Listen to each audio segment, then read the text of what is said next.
Hi guys, I hope you are doing well. Yeah. So prima facie today, we meet up today in this session for discussing the weightage of marks. Okay, your plan of study, and what should be your approach for your intermediate taxation paper. Now, before going ahead, right now, because of the current situation, okay, you are at home, so which gives you even more time to study. You don't have distractions to go out. So use this time very effectively. Today it is 19th of August. Yeah, you have 2.5 months roughly left for your exam. So wishing you all the best. Prepare well. Now, a lot of students have come up with queries or have generally questions as to, sir, what could be the weightage of the marks, how to attempt the paper, how to start with the paper, which way is it that you can save time for the more complex questions. And sir, is it possible to attempt 100% of the question paper within the given time frame of 3 hours? So all of these queries of yours we will be addressing today. So first and foremost, guys, one of the major queries that a lot of students have in taxation is, sir, how is the marks weightage allocation done? So for that, guys, your CA intermediate taxation,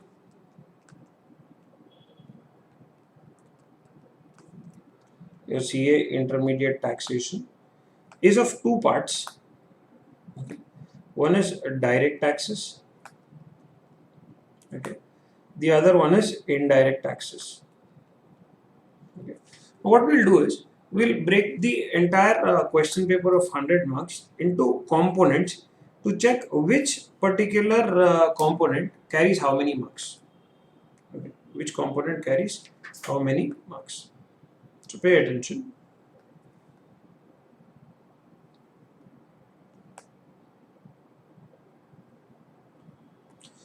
When you talk about your taxation paper, guys, your taxation paper comprises of two parts, guys, part A and part B.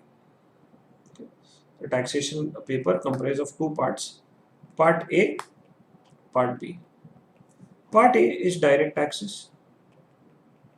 Okay. Part B is indirect taxes. In direct taxes, you have income tax. In indirect taxes, you have GST. Now, part A is for 60 marks, that is 60%, and part B is for 40%. Okay. So, overall, your direct taxes is for 60 marks, okay, and indirect taxes is for 40 marks. In this direct and indirect taxes, guys, pay attention. 30%, okay, is for objective type, that is multiple choice questions, MCQs, and 70% is subjective. 70% is subjective. So now, out of 60 marks, guys, 18 marks in direct taxes are towards DT, objective, and DT, subjective, is for balance 42 marks.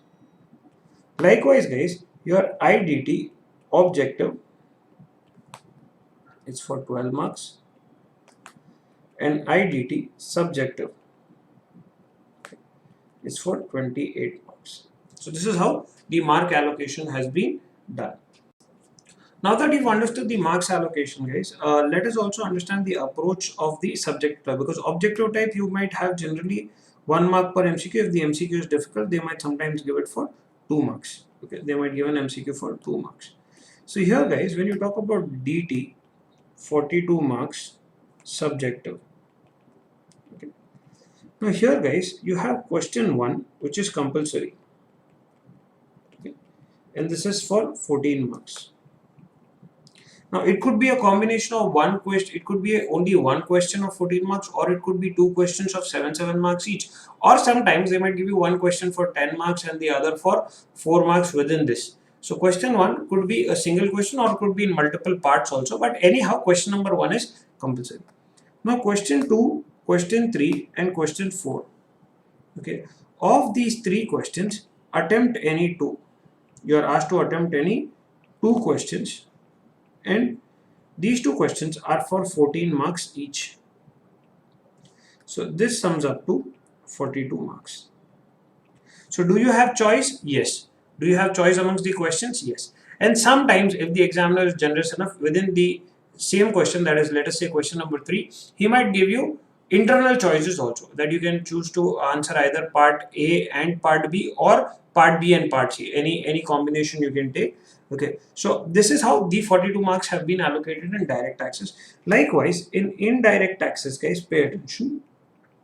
Indirect taxes, 28 marks of subjective type. Okay. How is that allocation done?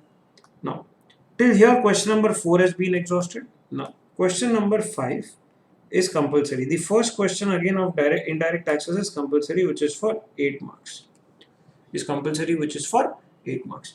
Thereafter, guys, you have question number 6, question 7, question 8. Of these three, you're asked to attempt any two questions, okay, which are for 10 marks each. Okay, so here when you sum both of these up, it is 28 marks. So 28 plus 42, 72 marks of your subjective type paper here is clear.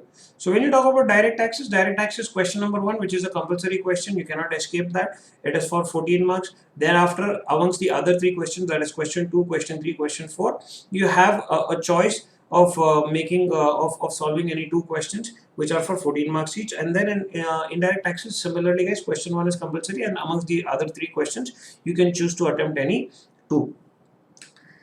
Now, a lot of people ask which part to start with first. Okay, whether to start with part A or part B. Okay, DT or IDT. As a personal suggestion, guys, I would always recommend to start with part B, that is indirect taxes. Now, the reason for that being, when you talk about indirect taxes, guys, indirect taxes, one, the portion is not vast. Okay, the sums are not lengthier. Okay, and you have quick solutions. There you might get questions on computing the eligible ITC, or sometimes you might get a question there directly on whether a particular service is exempt or taxable. Okay, so there it is much easier to solve. So I would recommend first to start with indirect taxes, complete indirect taxes quick, and then balance time for direct taxes, because in comparison to indirect taxes, your direct taxes questions are much more lengthier, require a lot of working notes, require a lot of solving. Okay, so if you have time left for DT, then you can probably solve it without any hassle. Otherwise, what happens is, a lot of people, what mistake they do is, they start with direct taxes paper, the questions are lengthier, they choose first the lengthier questions to solve, and then by the time you start your indirect taxes, you are out of time. So you have lost a 40 mark segment, okay, where scoring marks is much more easier when compared to direct taxes. Now here, guys, every question to start on fresh page. Every question start on fresh page. That is the requisite of your exam guidelines also. That is a compulsory condition, and you also start every question on a fresh page. I would recommend, suppose if question 2 has part A and part B, you have 2 parts in that, two sub questions in it. Start part A on the fresh page and start part B also on the fresh page. Now, why am I saying so? Because sometimes if you are not done with a particular solution and you want to start with the next question, people generally have spend time on thinking how much space to be left, and if you've left a little space and then go on ahead, come back to solving this, is the place sufficient or not, and then your answer becomes clumsy. So always start a question on a fresh page. If it is incomplete, do not spend time thinking over it or experimenting with the question, that alternatively what could be the solution, etc. If you started with a question, got stuck, leave it as it is. Okay, leave it on a fresh page, start the next question, and when you have time, come back to the previous question, which was unsolved, and then when you're left over with time, once you've done with all the questions that you're confident about, come back to the questions that where you are less confident or where you've got stuck somewhere in between, and start solving those, so that one, the questions where you're confident and capable of scoring marks, they are already complete, and you're left with time to come back to these, and the space that is available for solving the answer is also sufficient. Now what we'll do is, we'll take up one question paper, that is November 2019 question paper. This is how your actual question paper looks like. It is a scan copy. Okay, and this is how you will get the question paper for your 70 mark segment, which is the descriptive type or the subjective type question paper. So here, as you see, it is for 70 marks.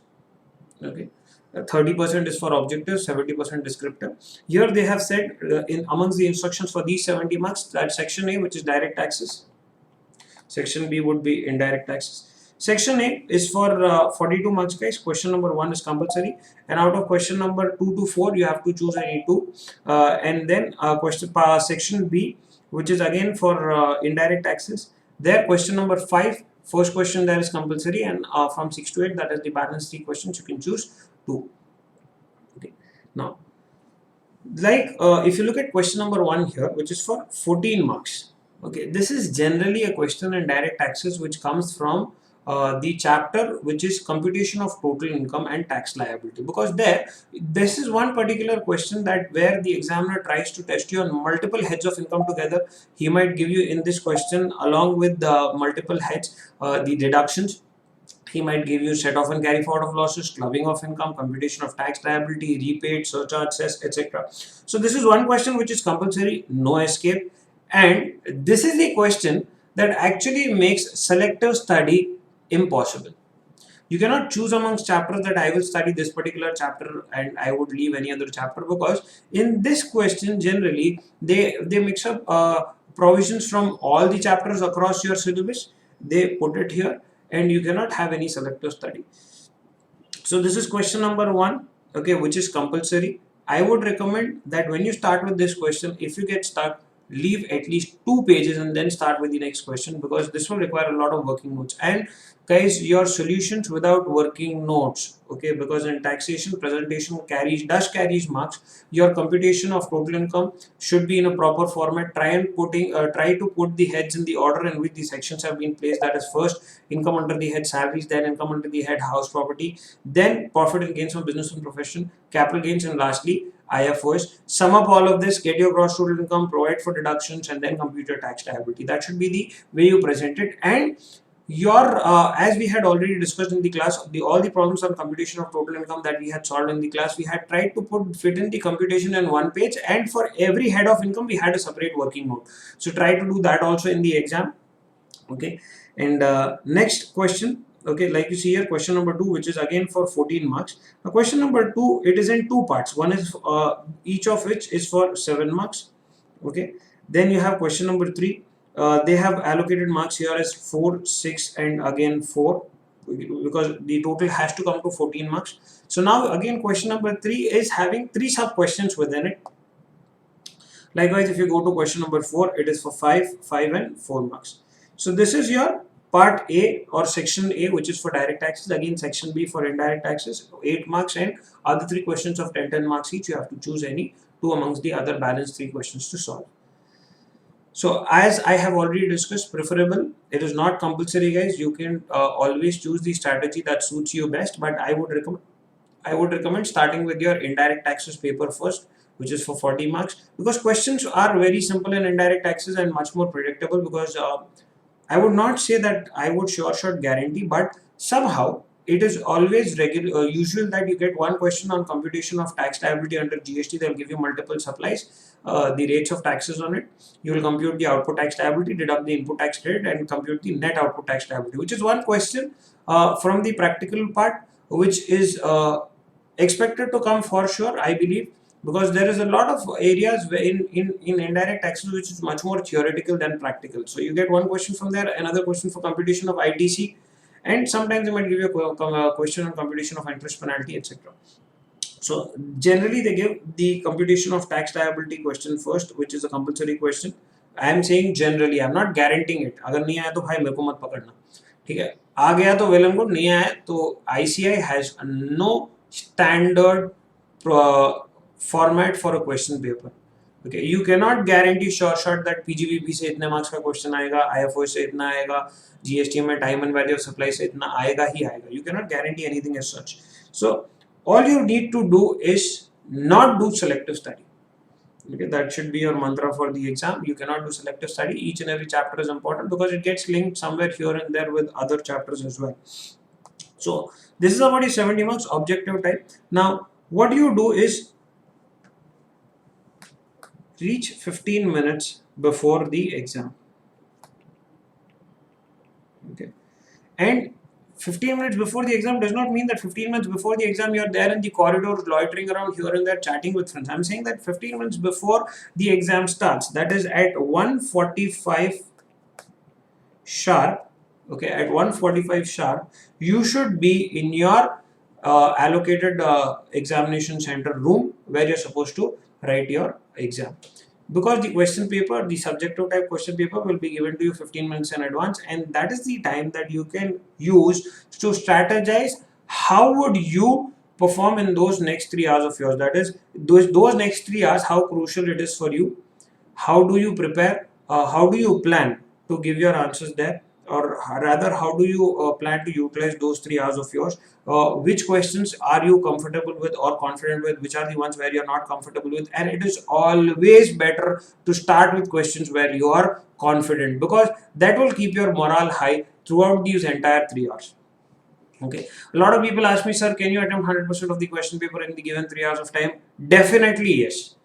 But for that, you need to do a little strategic planning. You have to be thorough with your concepts, because there, those 3 hours, guys, I believe is not a time where you have uh, time to learn, recollect, or to revise, because those 3 hours should only be portraying whatever you have learned is already stored in your head. Those 3 hours, you should not even have time to raise your heads out of the question paper or out of the answer sheet for anything else apart from going to a washroom or drinking water, because those 3 hours are the most crucial uh, hours of yours, because that will decide how your next 6 months are going to be. Because one time you flunk, next 6 months, okay, you're prolonging your career. Not just that, because right now the attempt that you are going to write is for November 2020, and if by chance you do not clear in November 2020, which I do not say should happen, but it is always the fright or the fear of the consequences that helps you actually put in more efforts. Because if you take a chance of writing back in May 2021, the Finance Act changes, the assessment year changes, the provisions would drastically change. I would not recommend that. So 1:45 p.m. you should be in your examination hall, have your question papers in your hand, thoroughly read the entire question paper, mark or encircle the questions. Do not do anything else apart from encircling in your question papers, otherwise you would be held for cheating. So you mark the questions where you're confident of, and always start with the questions that you are confident with.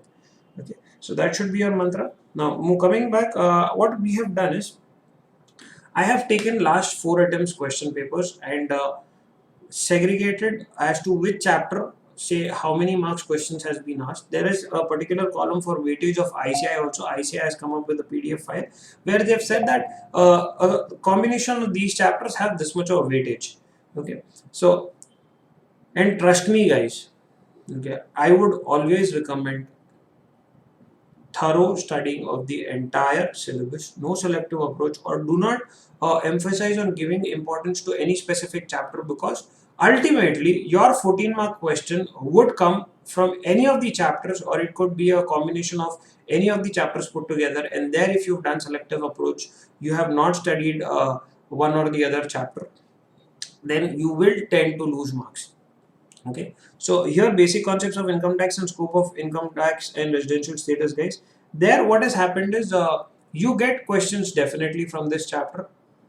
If you look at the weightage that is being given by ICI is 15 to 20%. This is basically for residential status, scope of taxation of income, which kind of income is taxable in the hands of resident, non-resident, etc., and what are the rates of taxes, surcharge, where does it apply, when is income deemed to accrue or arise in India or not deemed to accrue or arise in India. All of those is discussed in chapter 1 and chapter 2 of direct taxes. That is basic concepts of income tax and scope of residential status, and scope of taxable income, total income, and residential status.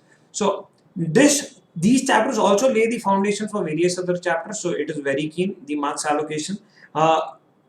See, there have been attempts where there has been 14 marks. If you look at May 18, there has been 14 marks in total from these two chapters put together, whereas in November 19, there's not a single mark there. Okay, so you cannot predict what the examiner is going to ask.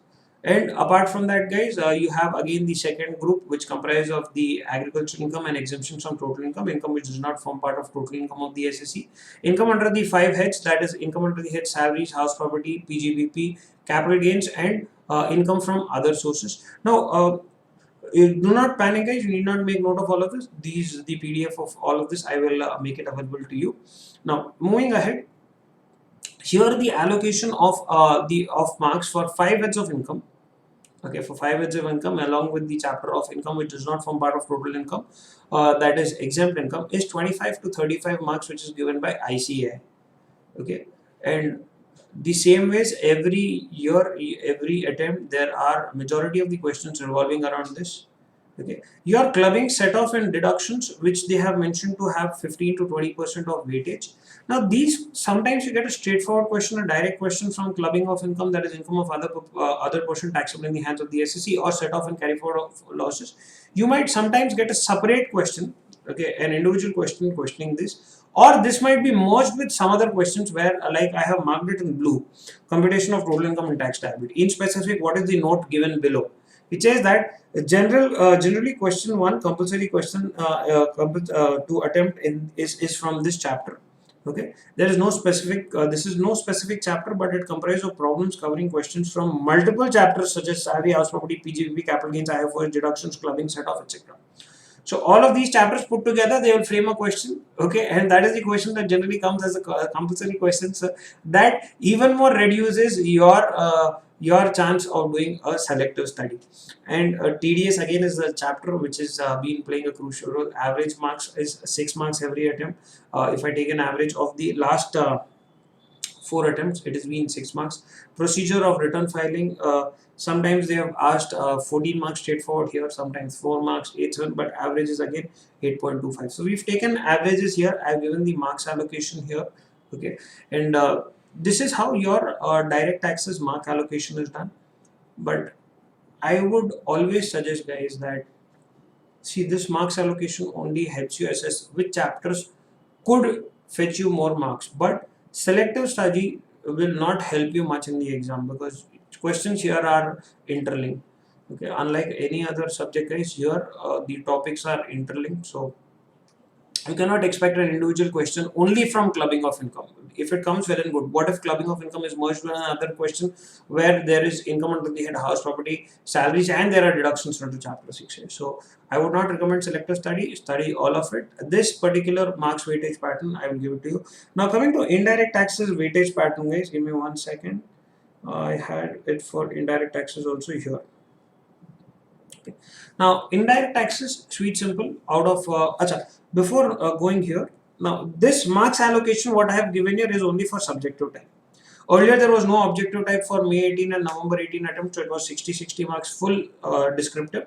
Thereafter 40 to 42 marks, that is the total examination weightage excluding the optional questions, because 30 marks have now been allocated for MCQs. Coming to indirect taxes here, guys, indirect taxes, you have 40 mark allocation, but now 30% is for MCQ and 20 and 70% is for descriptive, that is 28 marks. So the first chapter, that is introduction to GST and basic concepts of GST, guys, there generally you might expect a question as to what is supply or what are the taxes which have been subsumed under GST, etc. But the weightage here is not much, it is 0 to 5%. However, guys, the majority weightage lies in chapters of taxable event, types of supply, levy and collection of tax. Now, under levy and collection of tax itself, you have composition and notification number 2/2019, where a service provider can now opt for paying tax at a concessional rate. Okay, then you have GST exemptions, time and value of supply, input tax rate. Majority of the weightage core lies in these chapters. And then you have registration, tax invoices, debit notes, credit notes, and then you have e-way bills, payments, and returns. Okay, so that comes for 25 to 40%. Now, guys, one specific point here, when you talk about payments here, okay, if you look at average marks from the chapter of payments, it is 11, 10, 14.5, 11, 11.63, which is highest amongst all the chapters. Now, this payments chapter, guys, pay attention. This payment chapter does not mean only the content of the payment chapter. It is a combination of time of supply, okay, your input tax credit, your levy and collection, and GST exemptions. Because when you talk about this payment questions, what I have given marks allocation here is, I'll give you an example of it. Okay, you might get a question of this form, that is question number 5, where they might give you multiple supplies. Okay, they have given you the rates of taxes and they'll give you the ITC as well. Okay, and you need to figure out, compute the minimum net GST payable. So this has been covered in the chapter of payments in marks allocation, but if you technically look at here, they have given you interstate supply, then they have given you a composite supply, a mixed supply where there is a combination of detergent along with plastic buckets. Then they have given you supply of educational journals to private coaching center, which comes under the chapter of exemptions. You will check whether it is supply to educational institution exempt or not. Okay, so on the basis of this, you will compute your tax liability. Okay, your again interstate supply of goods on which invoice worth 20,000 is missing and no other tax paying document is available. This is with respect to inward supplies, whether ITC will be available or not, and then given you your opening ITC. So as such, guys, like you have this chapter of computation of total income and tax liability in DT, which is a cluster of multiple chapters put in together. Likewise, this payments chapter, okay, takes into consideration levy collection, where you have composition notification number 2/2019, GST exemptions, time of the value of supply, not time of supply, guys. Time of supply is a separate topic. Then you have value of supply, inclusions and exclusions, input tax rate, which is all summed under indirect taxes. So this is how the marks allocation is done. I will share these PDFs with you. And what are all the documents to be referred for the purpose of preparation, guys? One is your study material, the material that we've provided you at the institution. Okay, or you can follow the ICI study material also in case if you have ours, and for those who don't have our material, okay, you can follow the study material. Okay, so first and foremost is study material. Okay, plus 3 attempts RTPs. Okay, compulsory to follow. Plus you can solve previous exam questions. You can solve previous exam questions, that is suggested answers are available on the ICI portal.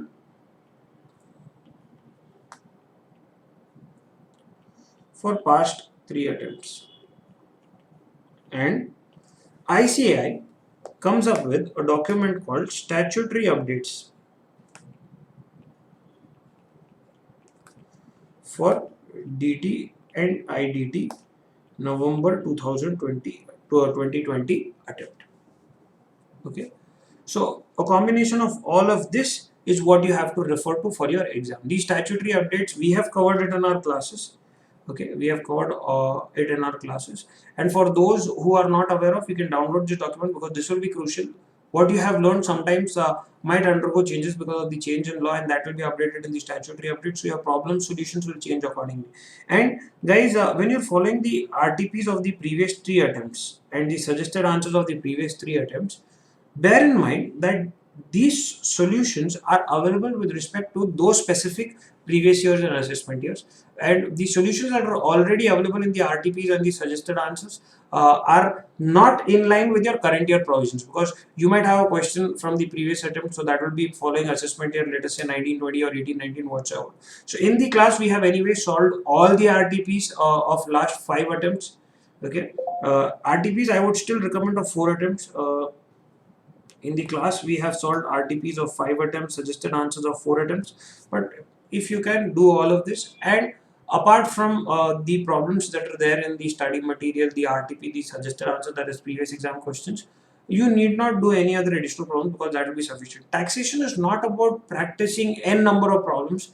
Taxation is about remembering the provisions, because your problems are nothing but a cluster of provisions put together.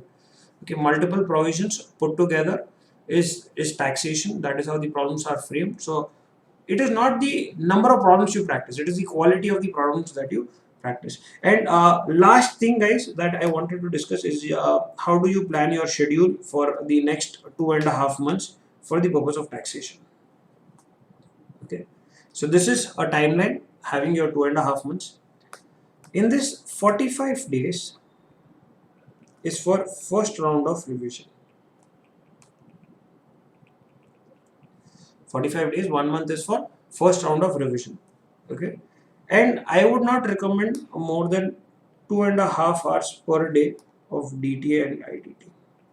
that much is sufficient, provided those 2.5 hours are effective. It is not like 2.5 hours I'm sitting with my book, बीच में phone भी ले लिया, घूम के भी आ गए, खाना भी खा लिया, नहीं भाई, 2.5 hours effective, 2.5 hours, put a timer beside you, put a stopwatch, 2.5 hours dedicated side. भाई 2.5 hours का मतलब सिर्फ 2.5 hours बैठूंगा और मैं पास हो गया, वैसा नहीं, effective होना भी चाहिए. अगर तुमको लगता है कि तुमको कम टाइम में भी हो रहा है, that is fine. If you think that 2.5 hours is not sufficient, you need to put in more efforts, more time, you can do that also. In this 30 days DT, because the portion is very vast, 15 days IDT. For those who want to give more time to DT because they find it difficult, 35:10 could also be okay. How to study DT is the question, or how to study taxation is the question. DT or IDT, how do you study? That is the question that most people ask me. First and foremost, guys, read the provisions. Read all the provisions, all the sections that are given, understand them, and only after reading the provisions, solve the problem. Because provisions come with conditions. Sometimes the solution would require application of specific provisions and specific conditions. So you should know the provisions thoroughly. So spend more time on reading the provisions, okay, and try and by heart them. Section numbers, we have marked a list of important section numbers in the class. Try and remember all of that. Even if you're not able to remember the section number, guys, content does carry mark. Though section number does carry, but not as majority marks as the content does. So in case if you're not able to quote any section number in the exam, do not quote the wrong section number, guys. Quote a section number if you know it thoroughly. If you do not know the question, the section number perfectly, right, as per the relevant provisions of the Income Tax Act 1961 or the CGST Act 2017, that's fine. Okay, but a majority of the marks is for content. Now in these 45 days, what should you do is, first out of revision, aggressively read all the provisions. Okay, read all the provisions thoroughly. Okay, thereafter what you can do is solve problems, and here the problems that you are capable of solving on the calculator or in the rough work, do that, but also do practice solving some complex problems with the formats, because you should be able to solve it within the requisite time in the exam with the formats as well. So that is one thing. Second, the second round of revision, guys, now since 45 days have already been exhausted, I would suggest, and in this course, okay, all of these documents should be done, your RTP, suggested answers, etc. should be done. Thereafter, guys, when you talk about 2.5 months, how many days in total, guys? 75 days. So you're still left with how many days? 30 days.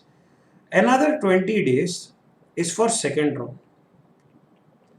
This is for revision. This is for recollection.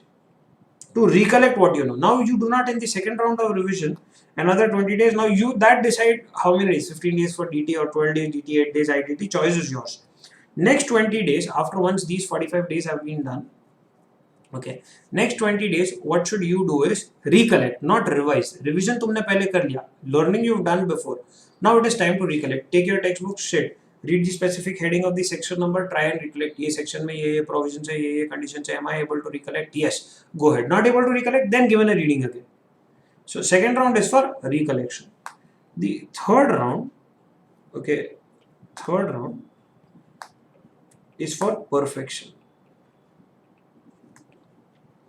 Should be only for 10 days. And in this, okay, solve only the problems that where you do not feel confident or you think requires more practice, or the ones that you feel important. There is no theory of making you mark important questions, guys. Important question का मतलब क्या है? The questions where you think you require more practice. So this is how you need to schedule your 75 days. Minimum 3 rounds of revision, guys, I would recommend. अगर 3 नहीं हो पा रहा है, 2 तो करना ही करना है. पहले वाला thoroughly without doing any selective study. Okay, हर एक provision पढ़ना है. Solve all problems the once you can on the paper. If some problems you can solve it on the calculator, try and do it on the calculator, on the rough work, but do effective study there. And once you're done with your first round of revision, second round is for recollection. Try and recollect all what you have learned, because that is for self-assessment, and the last one is for perfection. Now, if you want, I will take the last couple minutes on giving you the number of days to be spent here, guys. Basic concepts and scope of taxation of income. Okay, here 1 to 2 days. In those 45 days I'm talking about, 45 days की बात कर रहा हूँ, 1 to 2 days. Okay, maximum for both of these put together. Okay, then for your agricultural income, okay, this will not require more than 1 day. Okay, so I will put 1 day here. Okay, income under the head salaries would take around 2 days along with all problems to practice. Income from house property 1 day. PGVP would require around 3 days. Capital gain 2 days. IFOS 1 day. These both you can do it in 1 day. Okay. Deductions from under the head chapter 6A 1 day. Take 2 days for computation of total income and tax liability along with revising provisions, because there are not much provisions here. There is more of problem solving. Okay. Procedures of return TDS would take both of these put together another 2 days. So if you look at, you're not even consuming 30 days. This is what should be your strategy. Here and there, couple of days would increase or less, but then you need to revise everything thoroughly. Okay. Likewise, what you can do is for indirect taxes, both of these 1 day it will be done. Okay. Taxable event, okay, 1 day, spend time, because there what is supply, what is not supply, schedule 1, schedule 2, and the schedules in your taxable event days, the schedule 1 and schedule 2 which constitute supply, and schedule 3 which does not constitute supply. You should be thorough with it. Types of supply 1 day. Levy and collection would take around 2 days, guys, I believe. GST exemptions 1 day. Time and value of supply, both of them put together 1 day. Input tax credit 1 day. Registration 1 day.